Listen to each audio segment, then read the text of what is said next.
Thanks for having me here. It's still kind of surreal. What's surreal about it? What is surreal about it? I definitely feel more comfortable in a facilitator role, a question asker role. Mm-hmm.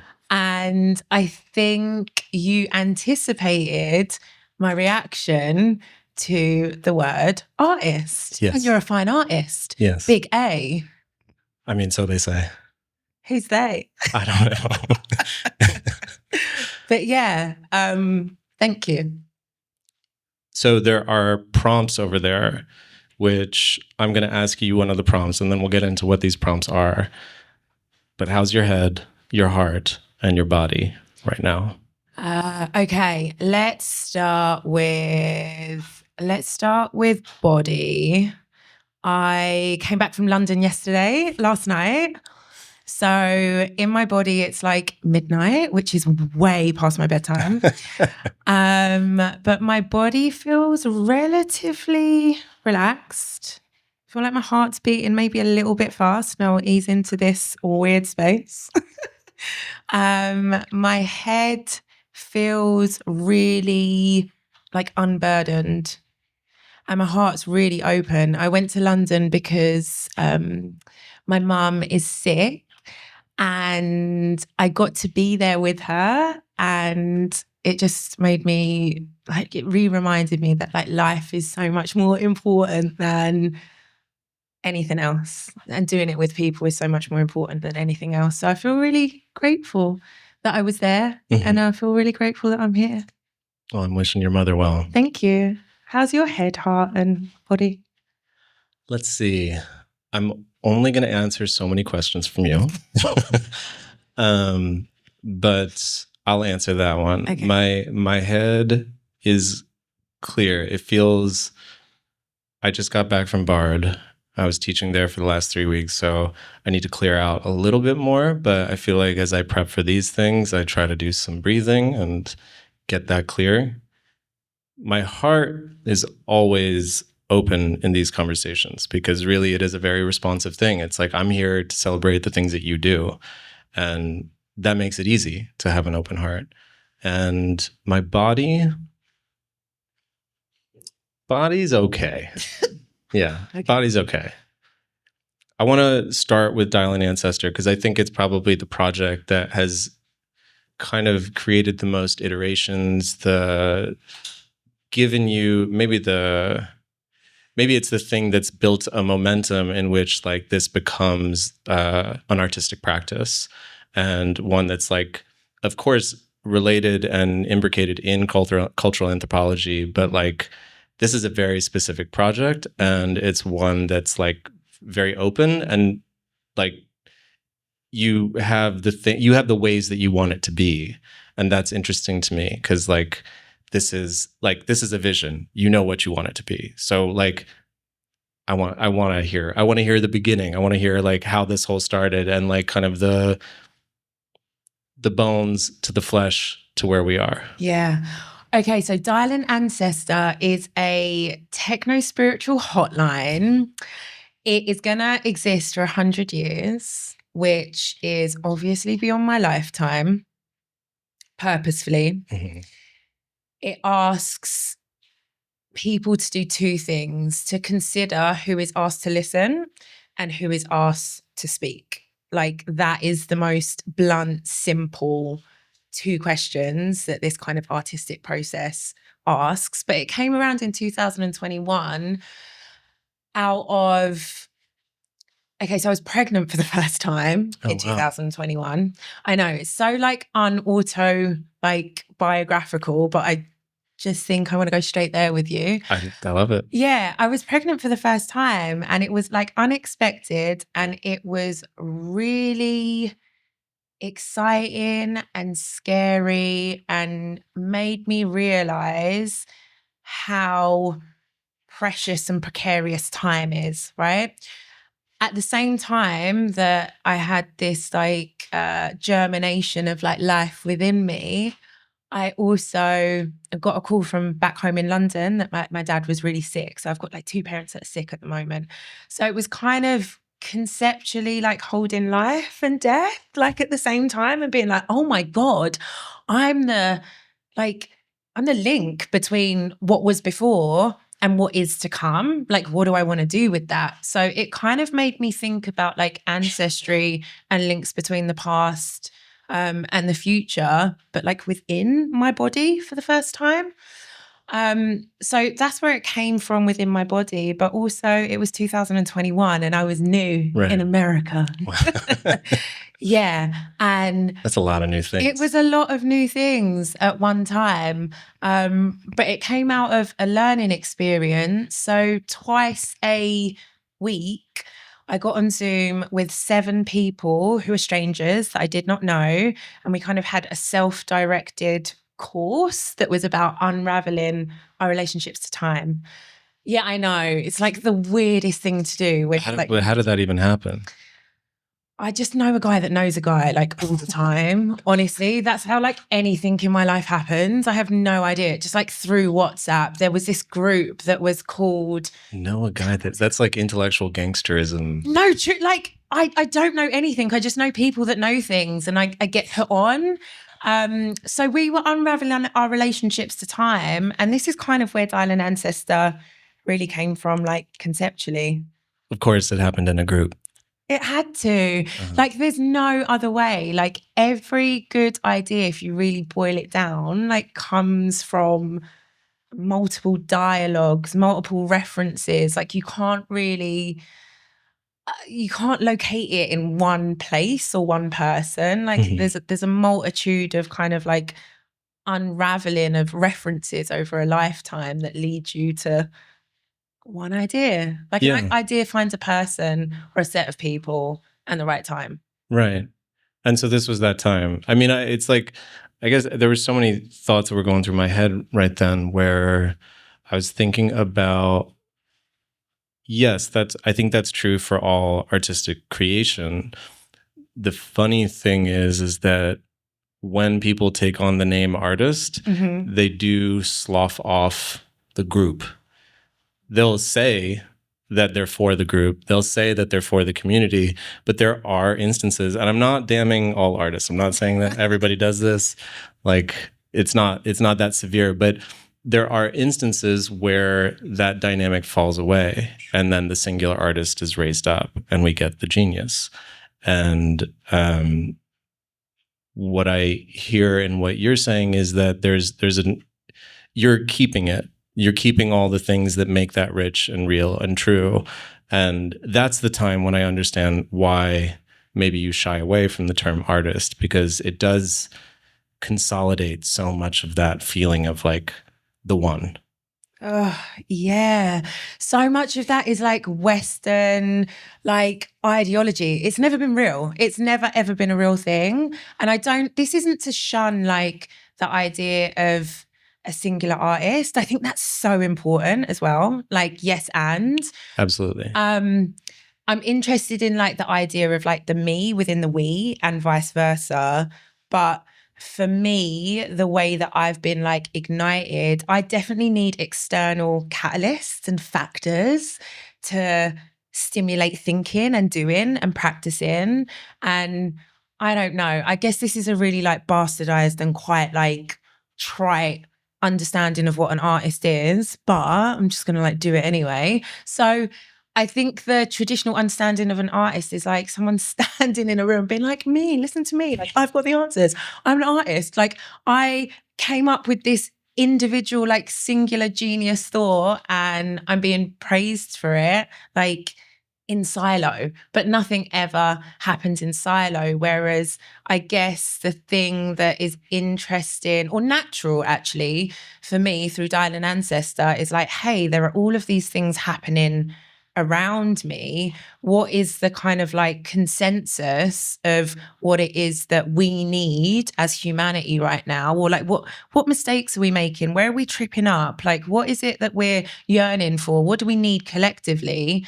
And then is there something within that where I can play a role in at least moving us forwards, like as a people? So it's like there's a step before the individual idea, which is based off of like need, really. But then, I mean, that part of it does still take guts, because I think in those moments when there's so many times when you have conversations with people and, people are like, that's a fucking good idea. Like, you have an energy and then it kind of just fizzles and nothing happens. But the difference between somebody saying, okay, so this is real, we've all acknowledged that these problems are real, and the solution that we're kind of collectively coming to is also real, so let's go do something. That step of doing something is usually terrifying enough that it stops 99% of people from doing the thing. So what was for you, what was the thing that was like, oh, let me start this. Let me start Dial-An-Ancestor, and let me make this real in whatever way that, like, just following where it takes you. It's such a good question. So my background is in kind of like research, insight, and strategy. And those are like traditionally seen as like head up kind of categories and roles and skill sets. And you inherit a brief that has come from somewhere else, someone else, that you don't really know what purpose it's serving ultimately. Whereas this kind of like brief and idea I could fully see, and it almost felt as if there was like no other choice but to try. And I was really purposeful about being a guest in New York. So it happened in 2021. I was living in Bed-Stuy. I was new and I wanted to be a good guest. So for like a year, I was like, I'm just going to sit back and figure out how things are done around here. And I think the steps to like realizing Dial-An-Ancestor and making it real were baby ones, which involved other people. So it kind of like spread the risk as well. There's like a accountability that comes with doing things in groups, but there's also like a spread of risk. So when I say like it's our thing, not my thing, I think it's me being like, hey, love me, I've got an idea, I have things to say. Like, judge me, love me, like pay attention to me, but also this is really scary and I can't do it by myself. And I know that I don't have the skill set to do it by myself. So who else is around me that I can kind of lean on when things do get nerve-wracking or I'm not entirely sure what I'm doing, Right. So just like the basic existence of Dial-An-Ancestor is that it's a hotline that you can call and record yourself as a future ancestor. I feel like we should listen to one. We should listen to one for sure. Okay, hi, I'm Reba Rutherford. And I started to record a message before, and then I realized I had my AirPods in, which have water damage. So this is me calling again. I wanted to share a half-written poem that I have in my notes that, I don't know, I feel like I write mantras and manifestos in my notes a lot. So yeah, here's one. No more shrinking. I want to be a giant. I want my titties to swing to the floor when I laugh. I want to step over all the fucked up towns white people create. I'm going to be a giant so I can leave my big footprint on your ass if you fuck with me. I want to be a giant, unassailable. If you try and shoot me down, the bullets ricochet. No more shrinking. Hear me roar. I'm trying to exchange tips with Godzilla at the kickback. Zine and pen in my back pocket so I can doodle newfound manifestos in the margins. I want to be a giant, so big that I can grab the moon out the sky. I want to be so big the moon gazer moves out the way from me. I want to be a giant so I can stuff the clouds into my cone, smoke it, and feel the entire world in my chest. I want to be a giant so all the kids can play on my back when I lay down. Right? So sick. So this person left a voicemail twice, and the first time that they did it, there was like a little like stutter in their voice, which I actually really liked. I really enjoy that. But they left this message again, and I had to listen back to it over and over again to catch the like Reva Rutherford. I was like, who is this like secret notes app poet? Like, I must find them. They're from New Jersey. It didn't take that long to honestly find them, but New Jersey poet, and yeah, we ended up kind of like connecting and chatting afterwards, but they are so fantastic. And I think there's something of like a confessional kind of like aspect to being able to leave your truth to whoever is listening. Like, irregardless of like where they're at, context, like any of the like various identities that we kind of like play with and perform and put on. And it felt so pure and so wonderful that I had to like second guess myself to be like, should I reach out? Is this kind of like breaking the spell? Is this being unfair, to the person that left it? Thankfully, she was into it. But what I'm trying to say is like, morally, there are a lot of questions that like this throws up for me that I do not have the answers to right now. Right. I mean, before getting into that moral quandary of stalking someone, what if we? I mean, good intentions. So we'll stick with that. But when you're doing something that's so based in community and collaborative, I think the question that comes up for me, and something that I'm kind of thinking about now, is like, when you're beginning something, how long does it take before it turns into something that you believe in? Like you start Dial-An-Ancestor and nobody's called. That's a thing that probably happened. And then you get your first call. So interesting. Yes. Doing the weep. Okay. So the way that people find out about Dial-An-Ancestor is mainly through kind of like street intervention. So wheat pasting. I don't have time. I don't have money. I come from like a very working class background where like we grew up quite poor, but like conceptually and like the ideas that were instilled into me and like these like limitless propositions definitely were surrounded. Like I was surrounded by them. So there's like a really lovely like playing with like scale where it was like nothing's impossible, but your material reality means that like right now you have $250 to figure out how to turn this techno-spiritual intergenerational exchange into something tangible that people can like interact and fuck with.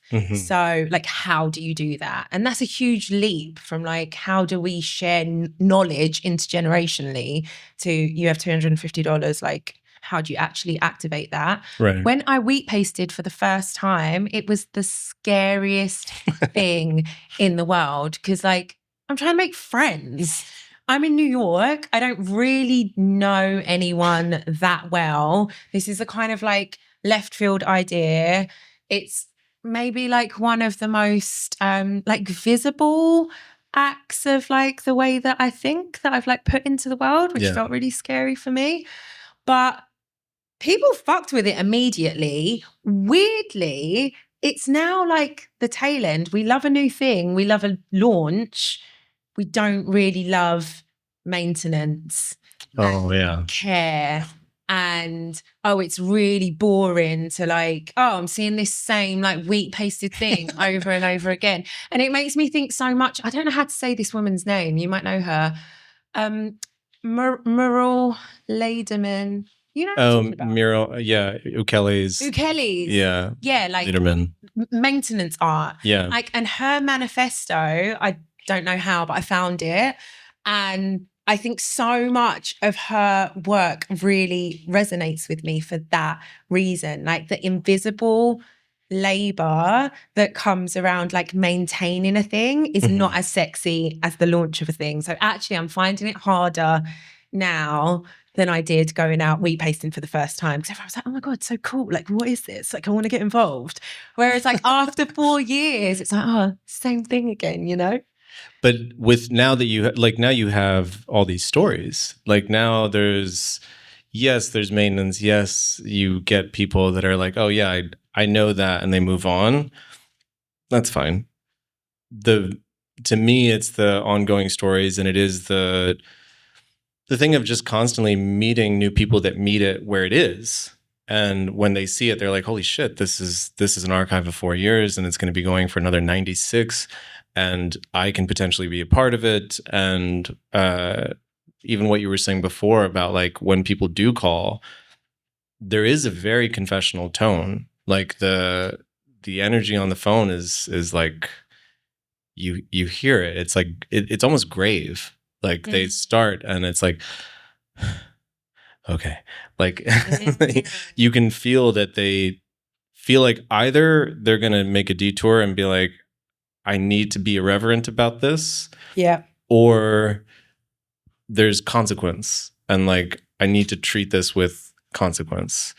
And like that to me, I think is it still makes for a very fascinating project and a fascinating archive. But like I totally hear you in terms of maintenance. Like in fact, I guess so this is how the website exists. This is like the format. But then you have a deck for it. And first, I guess I'm curious, like, who is the deck for? Great question. The deck is, I don't know how many people here are like in the big A art world. I have no idea how you people make anything happen because it is painstakingly slow. I come from like so I'm like a break glass option. Like people reach out to me when it's like, fuck, we've exhausted all options. We can't do this internally. We need like an outside point of view and process that is not our own to make something happen. So I think I'm really used to doing things on like an accelerated timeline. That's become like my natural pace of putting things out into the world. Otherwise, I'll just talk myself out of it. But I've found that like any inbound kind of inquiries from the art world, immediately I'm like, okay, let me put a deck together. I'm going to put this together in 24 hours. Otherwise, the opportunity is going to dissipate because that is so used to how I'm working. Mm-hmm. But girl, I've gone like a year and a half waiting for some people to get back to me who shall not be named right now. But I'm like, God damn. Like, so I make the decks really quickly, but they're usually for like inbound kind of inquiries that I couldn't do by myself. So all of this is like at a scale that my money can afford and my time can afford and my energy can afford. But if someone comes into the inbox, which is really rare, that is like, hey, I'd love to turn this into an XYZ, or what are you thinking about turning this into something more physical? Immediately, like, I'll pull an all-nighter to be like, okay, cool, this is the idea, this is what we can do. Where do I meet you, where you're at, to make sure that this is something that is like a joint process and is mutually beneficial. So I've probably got hundreds of those decks, like V01, V0012, like, yeah, it's incessant. I think you should just send an email back.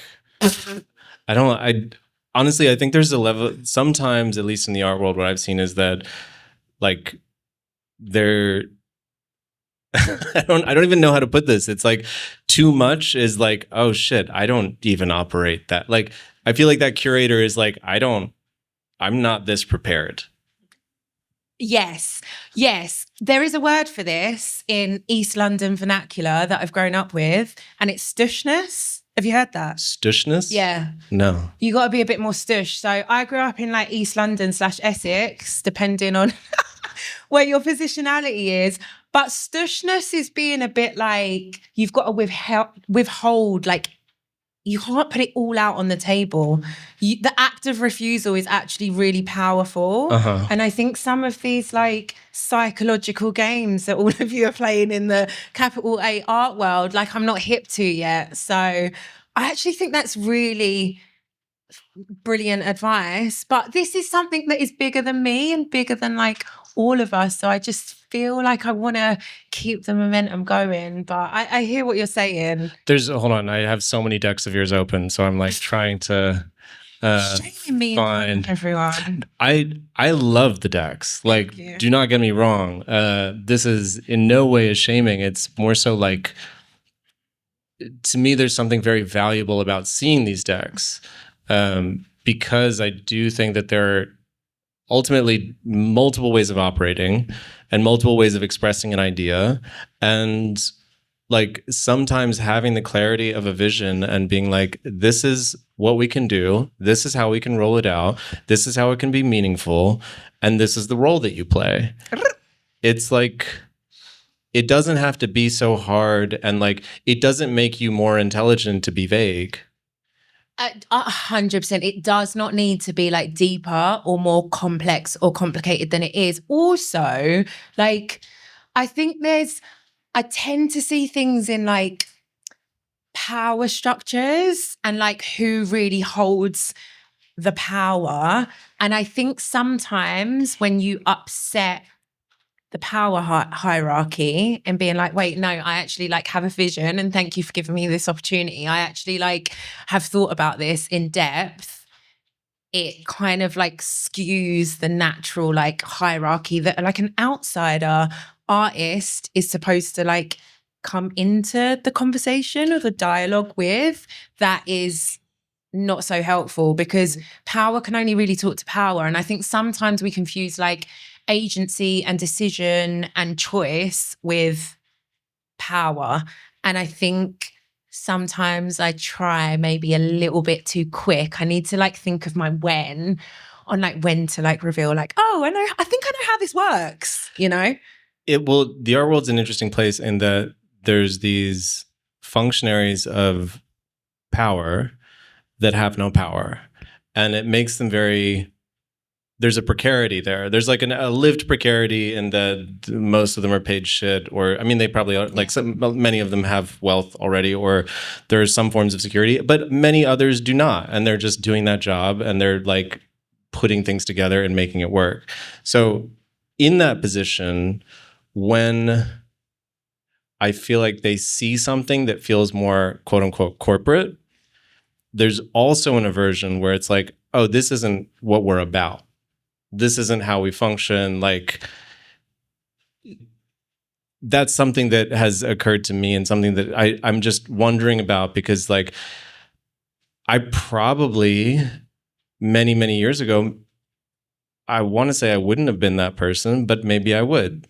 And maybe I would see a deck like this and be like, who the fuck, wait, what is she doing? Like, and that's just something that I had to learn, where it's like, no, this is like a really beautiful way to express yourself, and for somebody to be brought into the fold, and that you can build something and it's not scary. I think also people are scared by competence, you know, especially when it's from a Black woman. But like, I think there's something that can be threatening about a level of confidence where it's like, yeah, I have my ducks in a row. Do you?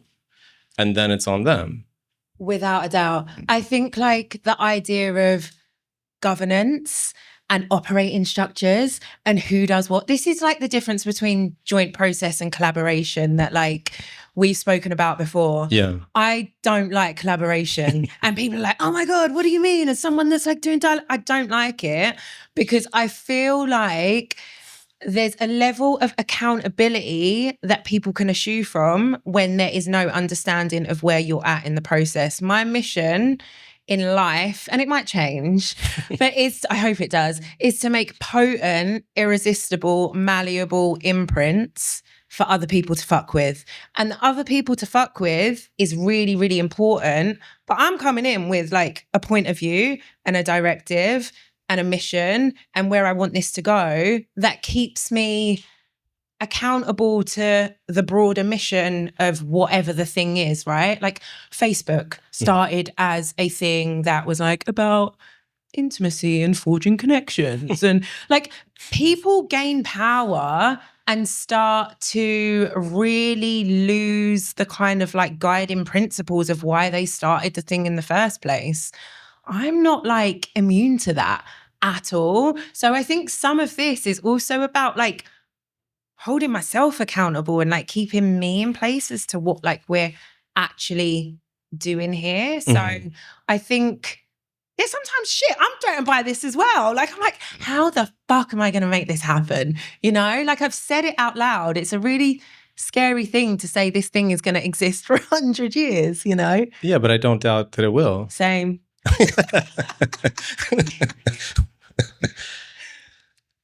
When you have people reach out, like, are they interested in the archiving aspect? Are they interested in how you're framing time? Like the thing that I don't know, maybe the question that I had is like, it's even in the presentation or in the deck here, like the concept of braided time and how you're thinking about sort of complicating how we address time.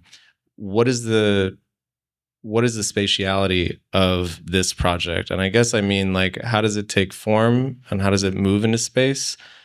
Because, for instance, it doesn't have an Instagram account. It doesn't have a social media presence. It is just wheat pasting, word of mouth.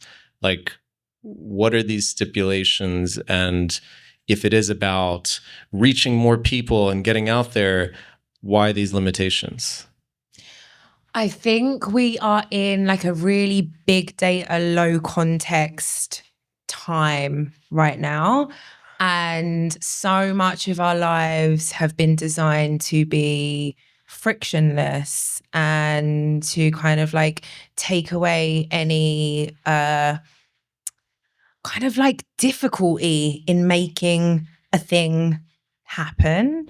And I think so much of Dial-An-Ancestor comes from like quite a like radical like socialist practice. My parents are very socialist. I am from the UK. Like, I am mixed Black. I have like a lot of like contradictions and like tensions within my being that have been there for forever. And I think some of those things are really generative and useful and kind of like complicate the way that we move through the world. And I like complication. I like things that don't kind of like fall off of the bone, because so much of our lives are just fucking frictionless right now. Like, there's so many barriers to Dial-An-Ancestor. Like, it sounds so simple and like wheat pasting and word of mouth, but so much of this is kind of like anti-mimetic, and like it's kind of like, if it finds you, it's kind of supposed to find you. If you get it, it's probably for you. And if you don't get it, that's also fine. Mm-hmm. Like, I don't really mind. It's not about like scale and numbers and productivity and how big this thing gets. It's just like, does it interrupt or intervene in someone's life? I guess that's where the spatiality comes from. Like, it's a like unignorable kind of like intervention that kind of asks a very human question, Mm-hmm. no matter who you are. So yeah, I like the friction and like the non-explanatory nature of it, because it kind of like naturally keeps a lot of people out. So I just learned about this like a week or two ago. One of the students at Bard was talking about, I think it's an indigenous writer. The idea was that there's low context information and high context information, and that kind of through the process of the Enlightenment, we prioritize low context information. And that's like, you know, isolating and abstracting and creating something that now we can look at and be like, oh, that's a universal. Mm-hmm. And like, there's a universal man, quote unquote, and there's like universal ideals and ideas. Mm-hmm. And these are very, very low context ideas. And so I appreciate, and I'm like, now with that structure in my head, I'm looking at projects differently and thinking about like, oh, so what are the benefits of that friction and that high context that can offer some forms of aesthetic resistance that feel like, okay, so if this becomes a model for reality and how we want to exist and persist with one another, then maybe that starts offering different opportunities for things to happen. I think this is why I landed in anthropology and not in art, because I think that is like the natural home. I think it's a discipline that has a lot to answer for, obviously, but I think it's a discipline that is absolutely scared of its own potential, because it asks too many questions and doesn't like offer solutions, offerings, gifts for other people to configure in kind of like different ways. Mm-hmm. Because so much of Dial-An-Ancestor came from the like frustration of feeling like we were making the same mistakes over and over and over again. And in 2021, like, I mean, Black Lives Matter, like that was so embedded in our like consciousness, but I didn't trust it. I didn't trust it and I didn't believe it. And I was really worried that we were looking at this thing really myopically and not thinking like beyond our lifetimes and before our lifetimes. Like this playbook is it's the same frigging playbook, but like in a slightly different context. So I think the more that we understand, like, I think abstraction is great because we understand like what it means to be human, those type timeless qualities. But what does it mean for those things to exist in the context that we live in today? Right. You know? Yeah. I also think that, like, I don't know. To me, it's about volume in a way. Like, water is good and necessary, but you drink enough of it and you die. Like, abstraction is kind of the same thing to me. Like, we're abstracting at every single point in time. Like, there's never a time when our brain is accepting all evident information around us. That's an abstraction. But when you abstract to the point when you can dehumanize or you can create categories that have no bearing on reality, that abstraction starts it starts putting lies into the world, and then it's a different thing, and you can mobilize that and do things with it and have like create power from that. Yeah, I don't know. There's like there's realms of abstraction to me. I think that is so interesting. This is the way that my brain works, like all over the place. I don't have an art background at all. So when you're saying some of these things, if I'm picking up the wrong end of the stick, just let me know. I don't think there's a wrong one. There might be. Abstraction, to me, the way that you've described it, it feels like that is a very important thing for each of us to do as individuals, right? Yeah. So like a very basic theory of change of like how to make anything happen, the way that I see it, it's so fucking simple. You like be the individual and see the individuals that are around you.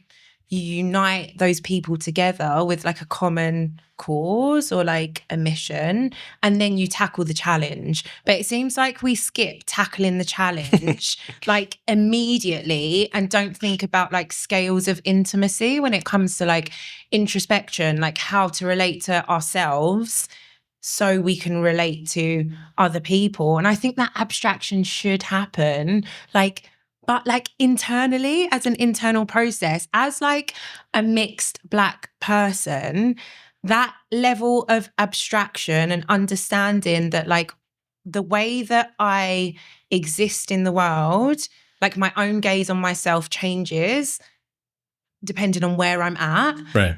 And other people's gaze of me also changes depending on where they're at and where I'm at. Like there's multiple gazes. If we did that level of abstraction within ourselves, I think the world would be like such a better place. I remember having a conversation with a mixed friend, like in a group of people, and I don't know, several like Negronis down. So Lord knows what I was saying, like actually. But someone asked, they were like, as a mixed person, like, do you feel confused? And I remember being like, fuck yeah. Like, are you not confused? Like, I wish that everyone felt more confused about their positionality in the world when it came to race, when it came to gender, when it came to like gender expression, when it came to heteronormativity, like ableism, all of it. I'm like, gang, there's no way that like none of you are not confused about this. Like, maybe you need to abstract within yourselves a little bit more. So am I understanding abstraction right? I think so. I think there's plenty of ways to understand it, but I think that's the way that I was thinking about it in this particular circumstance. And the fact that you turn it inwards is, I think, what can be so valuable about it. Because, for instance, growing up, going to the movies, it's not like if I were not to abstract, then I'd go to the movies and I wouldn't be able to identify with anyone, because I wasn't there. And so you have to abstract and say, I'm that white character. That right. I identify with that character and I identify with that struggle. That struggle is an abstraction. Mm-hmm. So for that to even occur, there has to be a flight from self. Then you return to self with the gifts that gave you. If you leave and don't come back, you become potentially tyrannical. Classic hero's journey type, like you need to return back to self with the new information. Yeah. Like 1,000%. Like so much of the archive from Dial-An-Ancestor, I think is so interesting right now because obviously it's like people's own stories and ways of moving through the world in their own voice.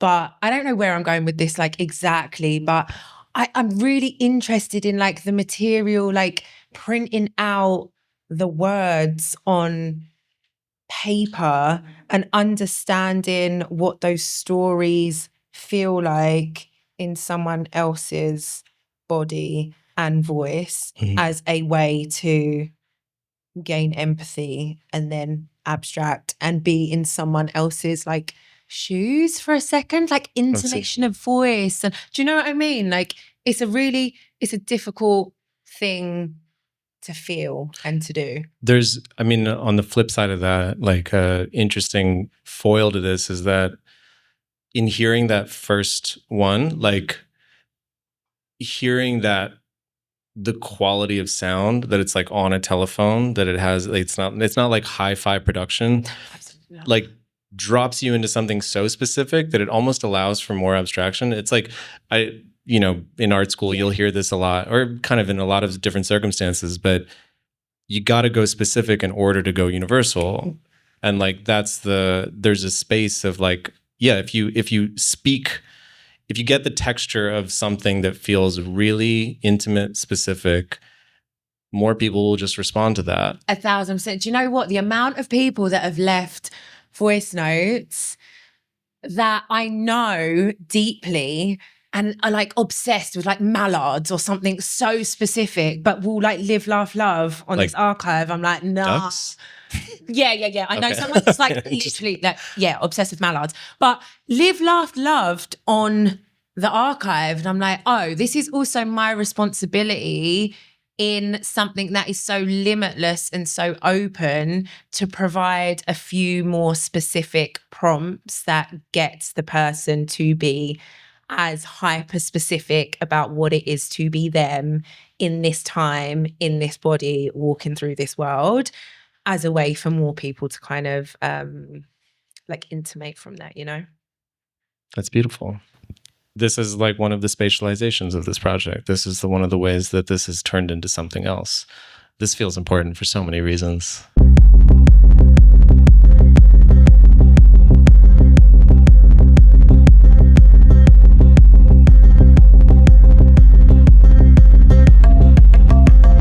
Hey, this is Nadia Tahoun.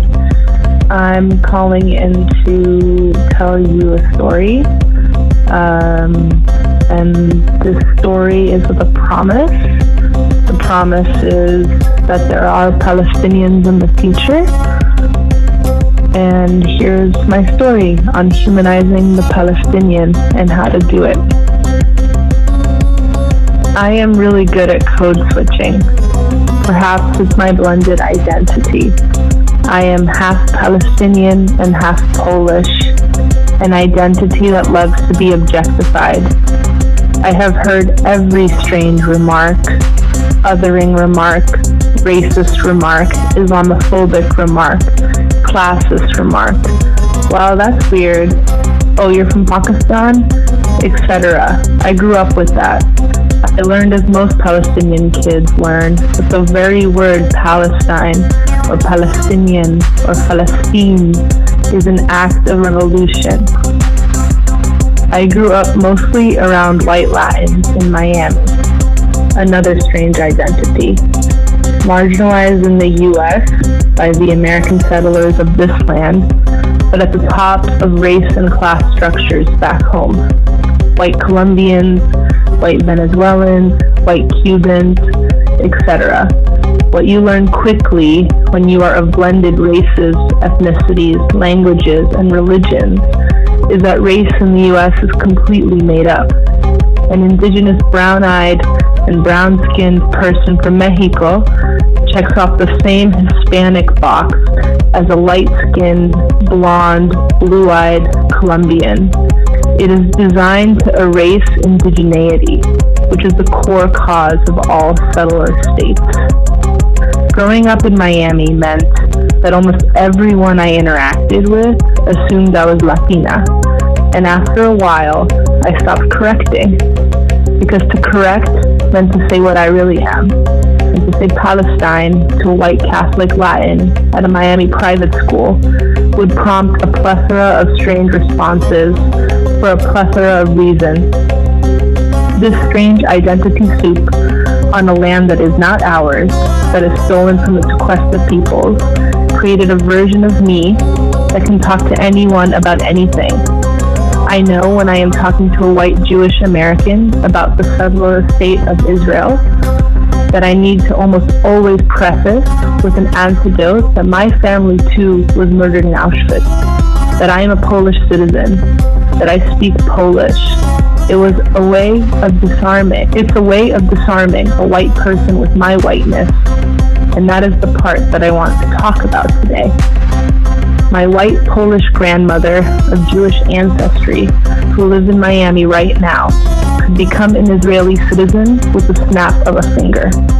Her trip would be paid for, she would be given land, and she would become a first-class citizen in an ethno-state with an advanced military that is funded by the United States. My Palestinian grandmother, who is older than the state of Israel itself and lives in Jordan right now, can never go back to the land she was born in. Never. She would never be given citizenship, and she would never be allowed on a land that was once hers. There is no way to justify that. And the main question I would like you, dear listener, to ask yourself is, why does the rest of the world always have to pay for the atrocities of Europe?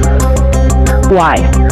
Why is it that we Palestinians have to talk to you about this only when white people are killed? Why?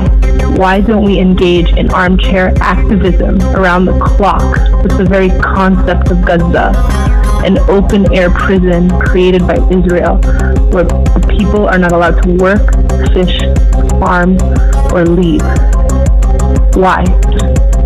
That is the question I'd like everybody to meditate on. And lastly,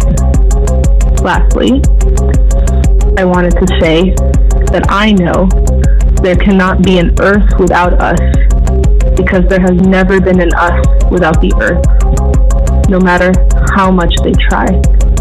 You know, the word Palestine, the word Palestine, is a radical act in itself. I hope you're having a good day, dear listener, wherever you are.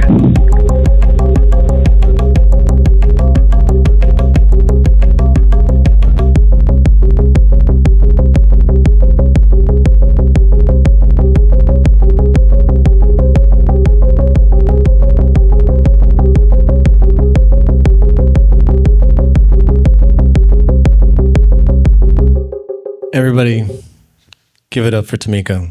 Thank you for having me.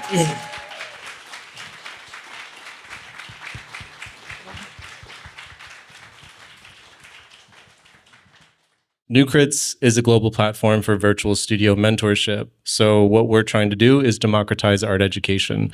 Really, the kinds of feedback that we're interested in giving are really rooted in critical care. So what that means is, like, when you get a crit, we're not here to tear you down so that we can build you up. That is not the model that we subscribe to, even though some of the best MFA programs do subscribe to that.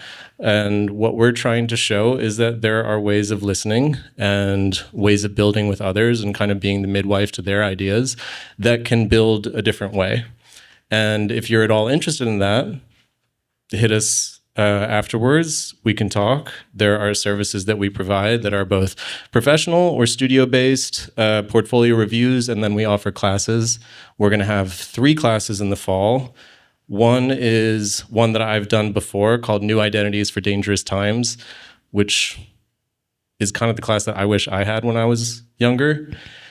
Then there's going to be a class taught by Shayla Miller that's going to be thinking about photography and self-portraiture and kind of the room that you make when you take a picture. And then the last class is going to be with Stephen Shaheen, and that's going to be on ways of removal. It's basically a history of carving. He is really one of the, like, there's not that many, serious marvel carvers in America anymore. he's one of those people that is carving at a very high level, conceptually driven, and is historically just like, he's pulling from indigenous histories as much as he is from Western histories. So I think it's a really fascinating place to figure out like the inherent violence of carving and also the beauty that can result from it. So what I tell every person that is teaching for NewCrits is, tell me the class that only you can teach, that you are most excited to teach. And that's what we try to bring out of them, and that's what we're trying to offer in the fall. So stay tuned.